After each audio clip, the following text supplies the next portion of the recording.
Hello everyone, welcome back to my class. This is Romana Ali. I hope you all are doing well. In today's class, I'm gonna start lesson reproduction in plants. So what do we mean by the term reproduction? Reproduction is a life process that can be carried out by all the living organisms that are present on the earth. Giving birth to young ones is called as reproduction. So in this lesson, we are going to see how the new plants can be produces from the parental one, and that process is called as reproduction. When you see the plant, it bears different parts, like it bears roots, stem is present, we can find the presence of green parts which are called as leaves. These are the basic parts that we can find in all the plants, and in most of the plants we can find the presence of flowers. So flowers are the most attractive part of the plants, and these are also called as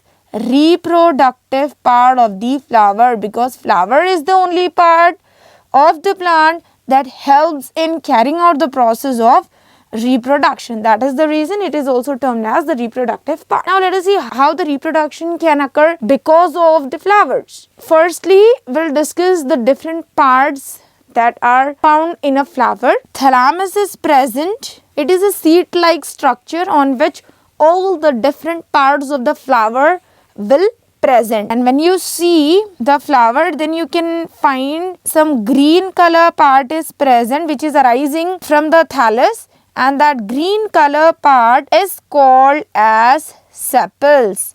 This one is our thalamus. Sepals are also called as calyx. And here you can find the colored part of the flower. Here, to learn the different parts of the flower, we will be taking an example of a datura flower. The colored part of any flower can be termed as petals, and these petals are also known as corolla. So petals or the corolla are present, which are colored one and which will be the attractive part of the flower. Now at the base of this thalamus, you can find some round structure, and this round structure is nothing but ovary.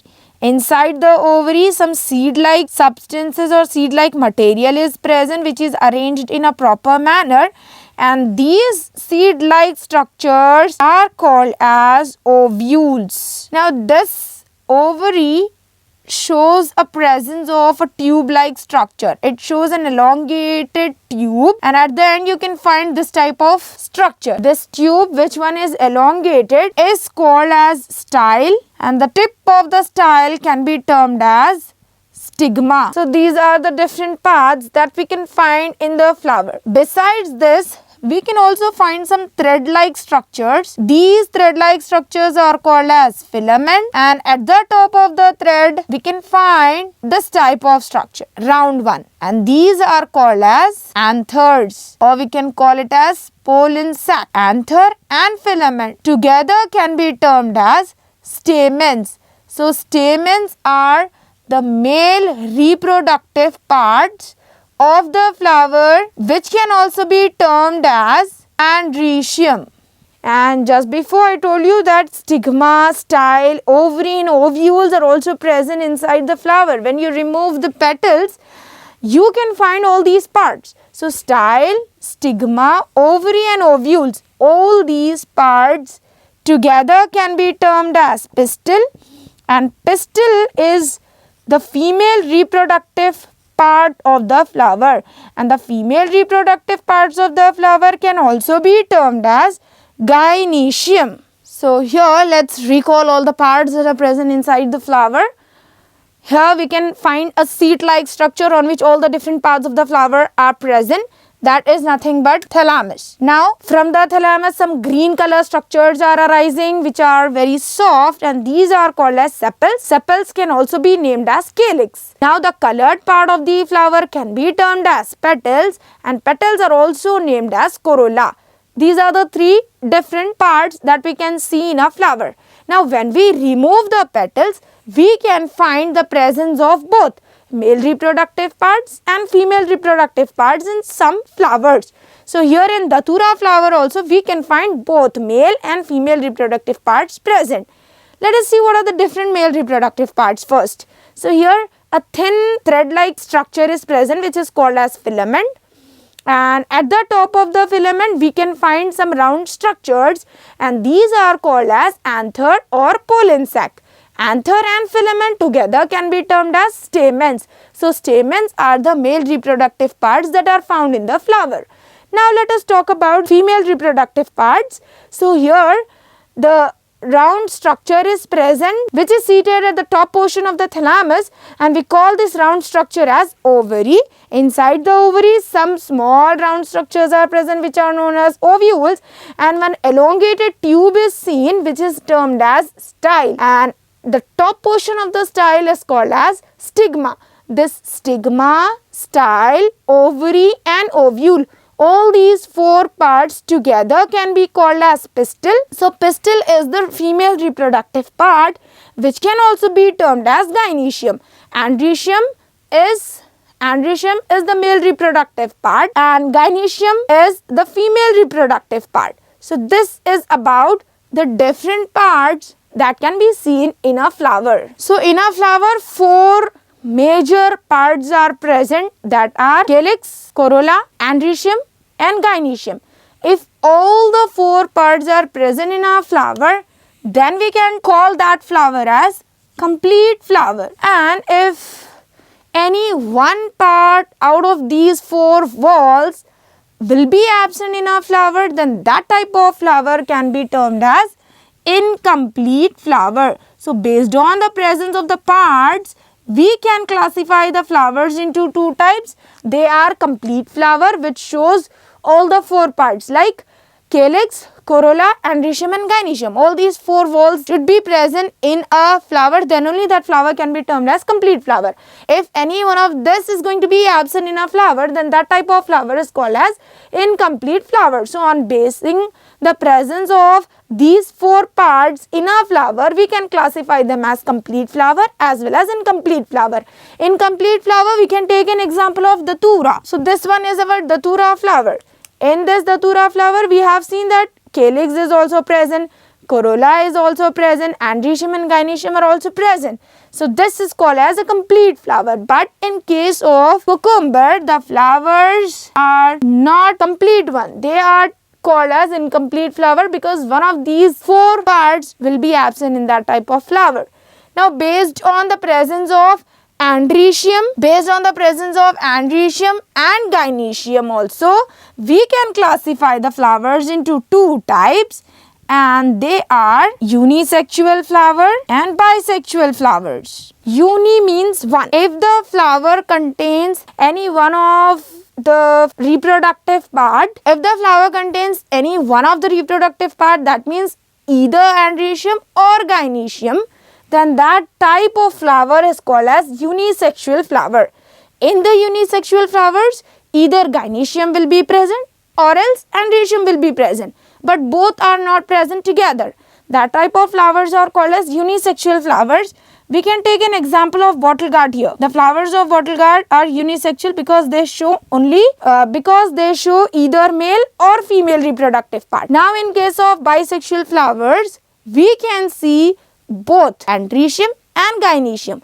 Both male and female reproductive parts will be present, as in case of datura. So in datura we can see that both andrecium and gynoeciums are present. So this type of flower is called as bisexual flower. Bisexual flowers are nothing but the flowers that contain both andrecium and gynoecium. That type of flowers are called as bisexual flowers, and here we can take an example of datura. So this is about the classification of flowers. The flowers can be classified into complete and incomplete flower based on the parts present in them, and based on the presence of andrecium and gynoecium, they can be classified into two main types, that are unisexual flowers and bisexual flowers. So just before, we have discussed the different parts that are present in the flower. In the female reproductive part, we have seen that ovary is present. So the ovary of the female reproductive part will turns or changes into a fruit, and the ovules that are present inside the ovary, they are going to develop into seeds. So let us see how the ovary develops into a fruit. This ovary gets changes into a fruit by certain processes. Let us talk about the different processes. First, we'll learn about the process called pollination. So, pollination is a process where the transfer of pollen grains. We have seen that in the male reproductive part, stamens are present. So, inside the stamens, we can find some ball-like structures. Small ball-like structures are present, which are called as pollen grains. These pollen grains, when they reaches the stigma of the female reproductive part, this process is called as pollination. The transfer of pollen grains onto the stigma of the female reproductive part or onto the stigma of the pistil. That is called as pollination. So, after the process of pollination, the other processes takes place, and after that the ovary gets changes into fruits, and that other processes and we are going to discuss about that other processes in a few minutes. First, let us see the different types of pollinations. So, there are two types of pollinations that occur, and they are cross pollination and self pollination. In the type cross pollination, what happens is the pollen grains gets transferred within the same flowers. That means one flower contains both male and female reproductive part. The pollen grains of that flower will reaches the stigma of that same flower. This type of pollination is called as self-pollination. Within the same flower, the transfer of pollen grains takes place. But if the pollen grains gets transferred from one flower to the stigma of the another flower of the same plant. One plant, two types of flowers, and some of the flowers bear male reproductive part and the other flowers bear female reproductive part that are present on the same plant. Now the pollen grains from the male reproductive parts, they are going to transfer to the stigma of female reproductive part. When the transfer of pollen grains occurs to the stigma of another flower, the pollen grain of one flower is getting transferred to the stigma of another flower, then that type of pollination is called as cross pollination that takes place between two flowers. In such a way, pollination is a process where we can see the transfer of pollen grains onto the stigma based on the flowers, and this pollination is a process that is again classified into two main types. One is self-pollination and the other one is cross-pollination. In self-pollination, the pollen grains gets transferred within the same flower, and in cross-pollination, and in case of cross-pollination, the pollen grains gets transferred to the stigma of another flower. That means the pollination takes place between two flowers. This type of pollination is called as cross-pollination. Now, when the pollen grain reaches the stigma of the flower, then it emerges one tube-like structure, and this tube, when it reaches the ovary, at that time the fusion of male and female reproductive parts takes place, and this fusion is called as fertilization. So, this one is another process that takes place when ovary gets changes into fruit, by which the ovary gets changes into fruit. So, after the pollination, when the pollen grain reaches the stigma, this one is stigma here, this one is a style, ovary and ovule. Now, this one is our pollen grain. After the pollination takes place, during germination, which moves inside through the style, when it reaches the ovary, it fuses with the ovary. So, the pollen tube and the ovary, when get fuses, that type of process is called as fertilization. And after the fertilization takes place, the zygote is formed, and this zygote changes into a new baby plant, and the ovules which are present inside the ovary, they get changes into seeds after the process of fertilization. So, this is how the processes like pollination and fertilization takes place, which in turn results in the formation of zygote, and that zygote develops into a new baby plant. In this way, the reproduction process takes place. So, whenever the new baby plant is arising by the different processes or by the fusion of male and female parts, at that time this process is called as sexual reproduction. As this involves both male and female parts, it is called as sexual reproduction. So, the flowers are responsible to carry out the sexual reproduction in the plants, by the sexual reproductions only, the fruits can be produced. Inside the fruits, the seeds are present, and when that seeds gets dispersed through wind, air or by any other means, at that time that seeds develop into a new plant. In this way a new plant arises. So directly zygote will not changes into new plant. Zygote will become an embryo. That embryo will become a fruit, and the ovules which are present inside the ovary, they will become seeds. The seeds are the main aspects of the process called sexual reproduction, because the seeds only germinates into a new baby plant. So this is how the sexual reproduction process takes place in the plant. And one more thing, the pollination is a process. It takes place, the agents of pollination are wind, insects or humans, air, water, birds. These are all the agents of pollination. Pollination can occur due to the wind, insects, humans, water or birds. For example, a butterfly, it reaches the flower to suck its nectar. While sucking the nectar, the pollen grains which are present in the flower, they stick to its leg. When the same butterfly reaches the other flower to suck the nectar, the pollen grains that has been stuck to its legs, it is going to shed onto the stigma of that another flower. In such a way, the pollination occurs through wind, insect, humans, water and birds. So these are called as agents of pollination. After the pollination, the pollen grain during germination, it develops a tube-like structure which reaches the ovary and fertilizes the ovary, and this process is called as fertilization. By the process fertilization, the zygote is formed, and after the formation of zygote, the ovary develops into a fruit and the ovules develops into the seeds. When the seeds dispersed and at any other place through wind, through water or by any other means, at that time the seed is going to develop into a new baby plant. This is how the sexual reproduction takes place in the different plants. Let us talk about asexual reproduction. So in the sexual reproduction, we have seen that the seeds are the main aspects that develops into a new plant. Now, when the new plant develops without involvement of seeds, then that type of reproduction is called as asexual reproduction. In some plants, asexual reproduction can also be seen, and there are different types of asexual reproduction that can be seen. They are, one is vegetative propagation, the other one is budding, and the third one is spore formation. These are the three different means of asexual reproduction. First one is vegetative propagation. In this type of asexual reproduction, the vegetative parts are involved in the process of reproduction.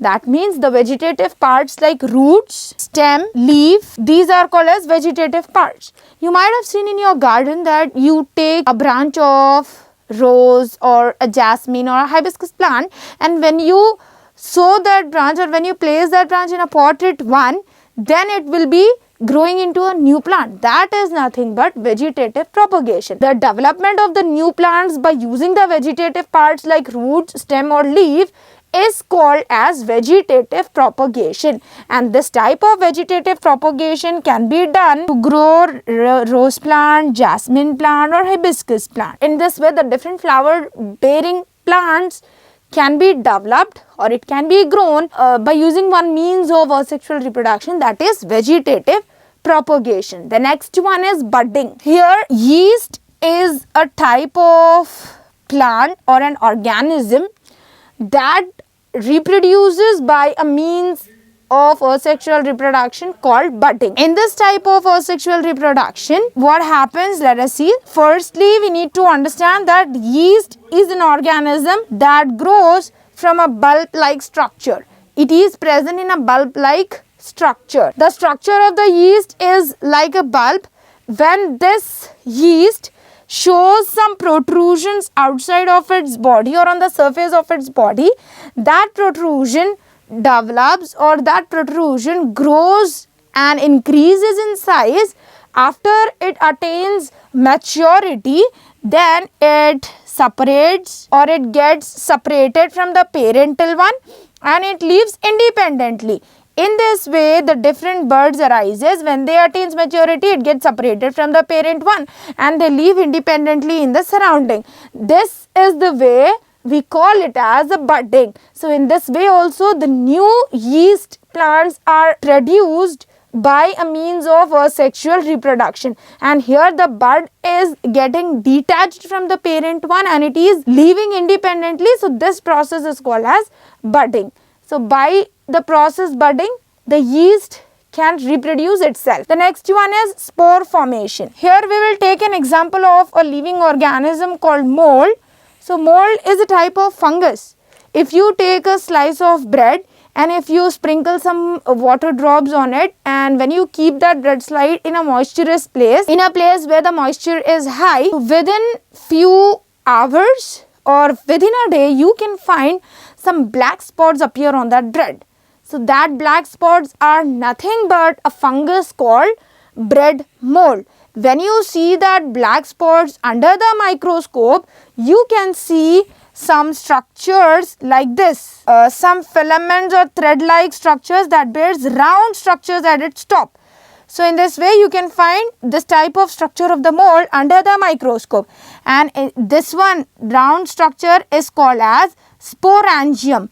Inside the sporangium of mold, you can find some dot-like structures or some round structures which are called as spores. So these are the spores that helps the mold to reproduce. The spores are the reproductive parts of this mold. So when the spores are released out of the sporangium, it develops into a new mold. In this way, spores are the reproductive part of the mold, and the reproduction and the path of or the means of sexual reproduction is called as spore formation. So in this way, three types of sexual reproduction can be seen in the different plants. First one is vegetative propagation, second one is budding, and the third one is spore formation. In the vegetative propagation, vegetative parts are used to develop a new baby plant. In the process of budding, the buds are formed at the body surface of the parental one. When it attains maturity, it gets separated and live independently. This process is called as budding. In case of spore formation, spores are produced, which are the reproductive part of the living organisms. So in the process of spore formation, spores are produced, and these spores are responsible to develop into a new mold. So this is how the spores are involved in carrying out the process of asexual reproduction. So Alexander Fleming was a scientist who discovered a substance called penicillin. Penicillin is an antibiotic. While doing certain experiments, he observed that in a petri plate, one substance is present that doesn't allow the bacteria to grow, and that substance is nothing but penicillin. So this is a substance which can be extracted from a fungus. A fungus is present which is named as Penicillium notatum. This is a kind of fungus. It releases a substance. That substance is called as penicillin, which can be used as an antibiotic. So this antibiotic helped the people to cure certain bacterial infections during the time of World War II. Now also we are using this kind of antibiotic to cure bacterial infections. So penicillin is a wonder drug that has been discovered by a scientist named Alexander Fleming. So this is about the sexual reproduction and about the discovery of penicillin. In the lesson reproduction in plants, we have seen that the flowers are the reproductive parts that helps in carrying out the process of sexual reproduction. In the sexual reproduction, two main processes takes place. One is pollination, transfer of pollen grains from the anther to the stigma. That is called as pollination. We have seen that two types of pollination takes place. One is self-pollination and the other one is cross-pollination. Self-pollination means the transfer of pollen grains to the stigma within the same flower. And cross-pollination is the transfer of pollen grains from one flower to the stigma of the another flower. This is called as cross-pollination.